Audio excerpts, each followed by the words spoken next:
Allez, c'est parti.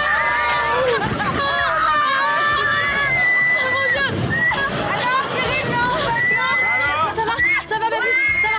Ok. Mon Dieu! Oh la vache! Voilà, ça va aller?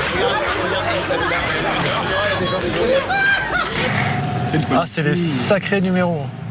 Même sous les yeux de Jérôme, le guetteur n'a que faire du code de la route. Bah, feu rouge, normal. C'est bon. C'est normal, il était fort. Non, mais attends. Il est trop fort, lui. Oh, on te fait cadeau du feu rouge quand même. Là, c'était pour vous. Ouais, non, mais on te fait cadeau du feu rouge quand même. Il y a le Giro, on est entre nous. On est en quoi? Ouais, entre nous, le Giro, c'était pour vous escorter. Sur place, il a entreposé près de 200 voitures qui ont été saisies. Elles appartenaient toutes à des membres du clan Ben Ali. Aston Martin, Lamborghini, Bentley, des modèles de luxe à plus de 500 000 € pièce. Ça reflète l'ampleur des affaires qu'il faisait.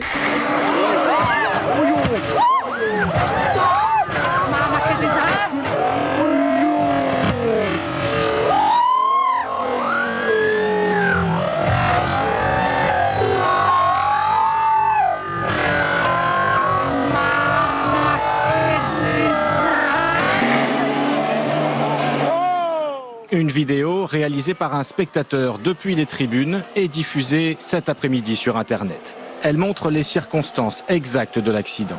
Hier matin, circuit de Suzuka, près du virage numéro 7, Jules Bianchi sort de piste.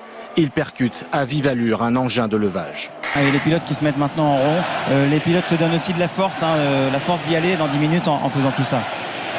Ouais, j'ai rarement vu un truc aussi émouvant, aussi beau d'une certaine manière. Bon, certainement très dur pour les pilotes en ce moment et quand ils vont remonter dans leur voiture. Vraiment, mais il faut le faire. Voilà, c'est vraiment dur. Bravo en tout cas.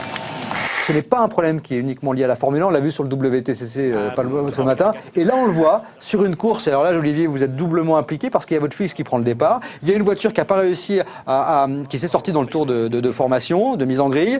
Il y a une dépanneuse qui est en train d'intervenir. C'est pas une petite dépanneuse là, c'est un plateau, c'est-à-dire que c'est un camion.